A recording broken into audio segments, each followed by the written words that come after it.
Hello and welcome everyone to VV studies. आज हम marketing management के थर्ड यूनिट का फर्स्ट टॉपिक पढ़ने वाले हैं, दैट इज़ प्रोडक्ट। बेसिकली अभी हम मार्केटिंग के चारों पीस पढ़ने वाले हैं, उसमें से सबसे इंपॉर्टेंट पी होता है that is of product. Because जब आपके पास प्रोडक्ट ही नहीं होगा तो आप मार्केटिंग किस चीज़ की करेंगे। So marketing initially starts from product, कि प्रोडक्ट के क्या प्रोडक्ट बनाने वाले हो, क्या प्रॉब्लम स्टेटमेंट है उस प्रोडक्ट जो वो सॉल्व कर रहा है, और उस प्रोडक्ट में क्या क्या फीचर्स हैं और वो कौन से लाइन में फिट होता है।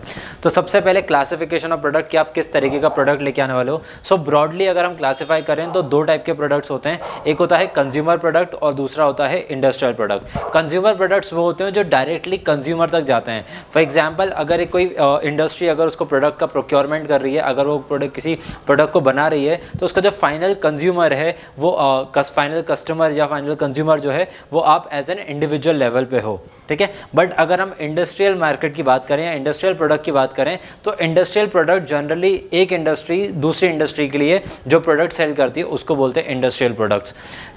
अगर हम स्टार्ट करें कंज्यूमर प्रोडक्ट, तो कंज्यूमर प्रोडक्ट में सबसे पहले आते हैं कन्वीनियंस प्रोडक्ट। कन्वीनियंस प्रोडक्ट वो होते हैं जो हम अपने डे टू डे लाइफ में यूज़ करते हैं।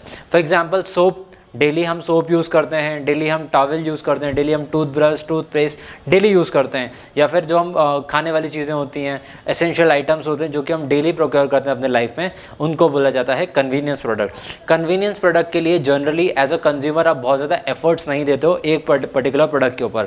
फॉर एग्जाम्पल अगर आप टूथपेस्ट प्रोडक्ट परचेज करने गए हो तो टूथपेस्ट के लिए आप अलग अलग शॉप्स पे जाके उनसे जब आप डील करोगे आप शॉपकीपर से, तो वह बहुत ज़्यादा उनसे क्वेश्चंस नहीं करोगे कि इस टूथपेस्ट में क्या है या इस सोप में क्या है, किस सोप के क्या बेनिफिट हैं। बहुत ज़्यादा प्राइस कंपैरिजंस नहीं करते हो और जनरली ये रिपीट कस्टमर्स वाले प्रोडक्ट होते हैं। फॉर एग्जांपल अगर इस मंथ आपने डिटॉल अगर परचेज़ किया तो अगर आपको डिटॉल अच्छा लगा तो आप कंटिन्यूसली डेटॉल ही यूज़ करोगे अनटिल एंड अनलेस कि आप किसी दूसरी कंपनी की मार्केटिंग पिच से बहुत ज़्यादा इन्फ्लुएंस हो जाओ और अपना प्रोडक्ट चेंज कर लो। तो यहाँ पे ब्रांड लॉयल्टी बहुत ज़्यादा होती है। एज अ कंज्यूमर आप बहुत ज़्यादा स्विच करने का नहीं सोचते हो। जैसे कि अगर आप कोई आटा ले रहे हो, पर्टिकुलर वीट फ्लावर या फिर ऐसे कोई प्रोडक्ट कंटिन्यूसली अगर आप सेम प्रोडक्ट को प्रोक्योर करते हो सेम ब्रांड का, तो आप उसे बार बार चेंज नहीं कर सकते हो, करते हो in case of convenience product. Next है शॉपिंग प्रोडक्ट। शॉपिंग प्रोडक्ट वो होते हैं जो कि आप डे टू डे बेसिस पे नहीं खरीदते हो और जिनके लिए आप थोड़े ज़्यादा एफर्ट्स देते हो, और इनके लिए आपकी जो टाइम ड्यूरेशन होता है परचेजिंग का वो रेगुलर बेसिस पे नहीं होता है, या फ्रीक्वेंट बायर्स होते हो। फ्रीक्वेंट बायर्स जैसे कि फॉर एग्जांपल अगर हम लाइफस्टाइल प्रोडक्ट्स देखें, क्लोथिंग प्रोडक्ट्स देखें, कॉस्मेटिक प्रोडक्ट्स देखें, तो वहाँ पे इंसान वहाँ पे एज अ कंज्यूमर आप थोड़े एफर्ट्स देते हो उस प्रोडक्ट को समझने के लिए। फॉर एग्जांपल अगर आप कोई क्लॉथ खरीदने गए हो तो उस क्लॉथ की आप क्वालिटी देखोगे, उस क्लॉथ को आप बहुत सारे जगह पे कंपेयर करोगे। जनरली ऐसा फीमेल स्टीरियोटाइप है कि फीमेल्स बहुत ज़्यादा जब क्लॉथ परचेज करने जाती हैं तो बहुत ज़्यादा शॉप्स पे हो जाती हैं, बहुत ज़्यादा वेराइटीज़ देखती हैं, बिकॉज ऑब्वियसली इस प्रोडक्ट में बहुत ज़्यादा वेराइटीज़ आती भी हैं। बट अगर आप टूथपेस्ट की बात करो तो टूथपेस्ट में बहुत ज़्यादा वेराइटीज़ नहीं है। अगर आप वीट की बात करोगे तो वीट में बहुत ज़्यादा वेराइटीज़ नहीं है। सो जहाँ पर आपको ज़्यादा वेराइटीज़ मिलती हैं that is in shopping product categories, जो आप डे टू डे बेसिस पे नहीं खरीदते हो, जो आप डे टू डे बेसिस पे अगर आप उनके ऊपर ज़्यादा एफर्ट्स नहीं देते हो सोचने में, और लॉन्ग टर्म में जनरली 1 मंथ 2 मंथ तक आप जनरली आप उसके शॉपिंग के लिए जाते हो और उस टाइम पे आप इसके चीज़ के ऊपर एफर्ट्स देते हो, उसकी ब्रांड क्वालिटी देखते हो, उसका ब्रांड वैल्यू देखते हो, उसके ऊपर कौन से टैग्स लगे, आप ये सब चीज़ों का ध्यान रखते हो उस टाइम पे। नेक्स्ट है स्पेशलिटी प्रोडक्ट। स्पेशलिटी प्रोडक्ट्स में और ज़्यादा एफर्ट्स दिए जाते हैं। बेसिकली अगर हम इन तीनों को अगर कैटेगराइज करें तो सबसे लेस कन्वीनियंस प्रोडक्ट के नाम से दिया था कि बहुत ज़्यादा कन्वीनियंट होते हैं आपके लिए एज अ परचेजिंग अगर हम देखें तो। उसके बाद थोड़े ज़्यादा एफर्ट्स देते हैं शॉपिंग प्रोडक्ट में, और सबसे ज़्यादा जो एफर्ट्स दिए जाते हैं वो दिए जाते हैं स्पेशलिटी प्रोडक्ट्स में। फॉर एग्जाम्पल अगर आप घर के लिए AC खरीदने जा रहे हो तो AC ऐसा प्रोडक्ट नहीं है जो आप हर महीने खरीदो। इनफैक्ट आप हर साल भी AC नहीं खरीदते हो, आप 1 साल AC खरीदोगे और फिर उसकी लाइफ काफ़ी लंबी होती है, 5-10 साल आप उसको आराम से यूज़ कर पाओगे। सिमिलरली अगर आप कोई स्मार्टफोन यूज़ कर रहे हो तो अगेन जनरली हम ये देखते हैं कि कोई भी स्मार्टफोन्स हर मंथ वो स्विच नहीं करता है। इनफैक्ट 2-3-4 साल में इंसान अपना स्मार्टफोन स्विच करता है। जब 3-4 साल बाद आप मान लीजिए इसमें ब्रांड लॉयल्टी की अगर बात करें तो अगर मैं सैमसंग का प्रोडक्ट यूज़ कर रहा हूँ तो क्या 4 साल बाद भी मैं सैमसंग का प्रोडक्ट यूज़ करूँगा? इसके लिए 100% श्योरिटी नहीं है, बिकॉज हो सकता है 4 साल में बहुत ज़्यादा मार्केट चेंज होने के चांसेस ज़्यादा होते हैं। हो सकता था कि 4 साल पहले वन प्लस ना हो और अभी वन प्लस बहुत ज़्यादा आ रहे हैं। हो सकता है 4 साल पहले मेरे लिए आईफोन अफोर्डेबल ना हो, बट 4 साल बाद अगर मैं जॉब करने लगा, मेरा इंक्रीमेंट हो गया, तो obviously that iPhone can be in my incremental level, और मेरे लिए अफोर्डेबिलिटी उसके लिए उसकी ईजी हो चुकी है। तो यहाँ पे मैं स्पेशलिटी प्रोडक्ट्स में ब्रांड वैल्यू की बहुत ज़्यादा वैल्यू होती है, ब्रांड लॉयल्टी बहुत कम होती है, और कंज्यूमर बहुत ज़्यादा एफर्ट्स देता है इन प्रोडक्ट को खरीदने में, बिकॉज ये फ्रीक्वेंट बायर्स वाली चीज़ नहीं है। ये आप एक बार खरीदोगे और उसको लॉन्ग टर्म तक आप प्रोक्योर करोगे, लॉन्ग टर्म तक उसकी यूटिलिटी देखोगे कि क्या 4 साल बाद 5 साल बाद इनकी यूटिलिटी आपकी लाइफ में रहेगी या नहीं। नेक्स्ट है durable and non durable products.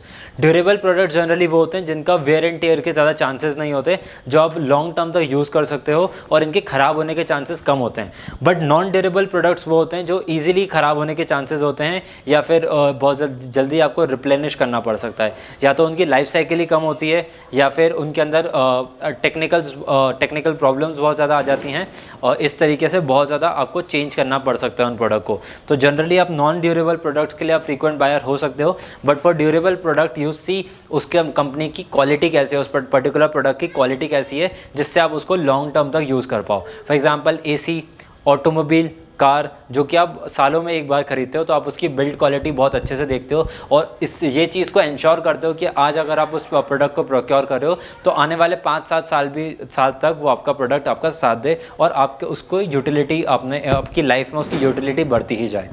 Last है एफएमसीजी प्रोडक्ट्स। एफएमसीजी प्रोडक्ट मतलब कि फास्ट मूविंग कंज्यूमर गुड्स, जो कि आते हैं नॉन ड्यूरेबल की कैटेगरी में ही। Fast moving consumer goods generally हम कन्वीनियंस प्रोडक्ट में भी रख सकते हैं और नॉन ड्यूरेबल प्रोडक्ट में भी रख सकते हैं। ऐसे प्रोडक्ट जिनकी लाइफ ज़्यादा लंबी नहीं होती है। फॉर एग्जांपल आप मान लीजिए 1 केजी या दाल खरीद के लेके आएँ, तो उसकी लाइफ टाइम आप उसको 1-2 साल तक आप 1 केजी दाल को यूटिलाइज़ नहीं करोगे, वो 1 केजी दाल आपकी कुछ टाइम में ही ख़त्म हो जाएगी।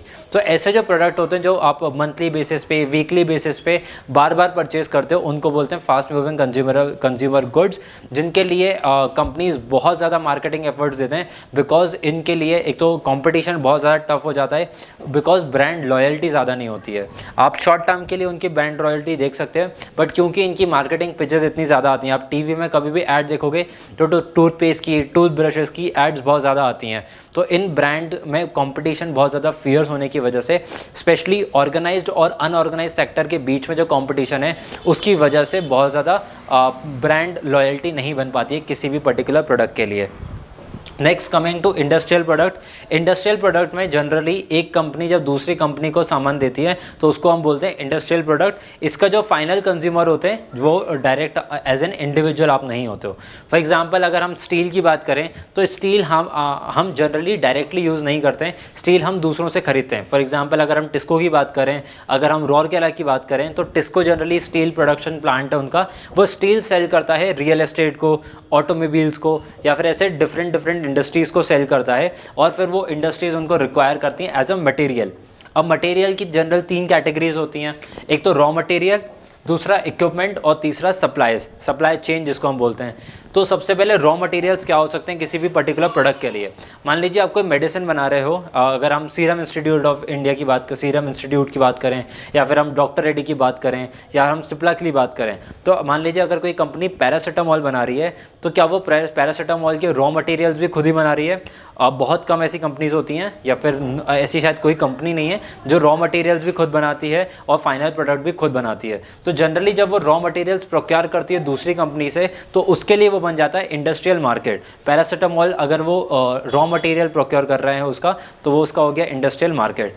Next equipments. अब उस सामान को रॉ मटेरियल से कन्वर्ट करना है आपको फिनिश प्रोडक्ट में, तो फिनिश प्रोडक्ट कन्वर्ट करने के लिए आपको टूल्स, टेक्निक्स, इक्विपमेंट्स, मशीन्स की ज़रूरत पड़ेगी। वो मशीन्स भी आप दूसरी कंपनी से खरीदोगे। फॉर एग्जांपल अगर आपकी बेकरी की शॉप है, तो बेकरी के लिए आपके लिए अवन ज़रूरी है, तो अवन आप खुद नहीं बनाते हो, अवन आप दूसरी कंपनी से खरीदोगे। फॉर एग्जांपल अगर हम ऑटोमोबाइल इंडस्ट्री में देखें, तो ऑटोमोबाइल कंपनी ज़रूरी नहीं है कि वो सेमीकंडक्टर्स भी खुद बनाएं, टायर्स खुद बनाएं। जनरली अगर हम एक कार को देखें, एक कार मैन्युफैक्चरिंग कंपनी देखें, तो वो मोर देन 20 कंपनीज के साथ टाई अप करते हैं फॉर वेरी स्मॉल प्रोडक्ट्स। अलग 20 कंपनियां उन्हें प्रोडक्ट्स ला के देती हैं। Tata Motors generally, Tata group काफ़ी बड़ा है, तो जैसे टाटा पावर्स है, टाटा सप्लाई है, TCS है, Elxsi है, तो इनके बहुत सारे काम इनबिल्ट ही हो जाते हैं, टाटा ग्रुप के अंदर ही हो जाते हैं। बट अगर हम मारुति सुजुकी की बात करें तो मारुति सुजुकी की दूसरे ब्रांचेस में सब्सिडरीज नहीं है, तो उनके लिए इंडस्ट्रियल मार्केट, जो उनके लिए रॉ मटेरियल्स और इक्विपमेंट्स हैं, वो दूसरों से कलेक्ट करके लेके आते हैं। लास्टली उनके सप्लाईज दोनों जगह, फाइनल फिनिश प्रोडक्ट बनने से पहले भी आपको सप्लाई चेन की ज़रूरत होती है और फिनिश प्रोडक्ट बनने के बाद भी आपको सप्लाई चेन की ज़रूरत होती है। बिकॉज जो इंडस्ट्रियल प्रोडक्ट आप प्रोक्योर कर रहे हो उसके लिए आपको एक इंडस्ट्री से दूसरी इंडस्ट्री सामान लेके आना है, उस वेयर हाउस में उस इंडस्ट्री में, उस फैक्ट्री में आपका सामान बनेगा और सामान बनने का जो फिनिश प्रोडक्ट रेडी हो जाएगा उसके बाद भी आपको सप्लाई चेन की ज़रूरत पड़ेगी for selling out that product. So these are the basically 2 types of market, that is consumer market and industrial market. Thank you.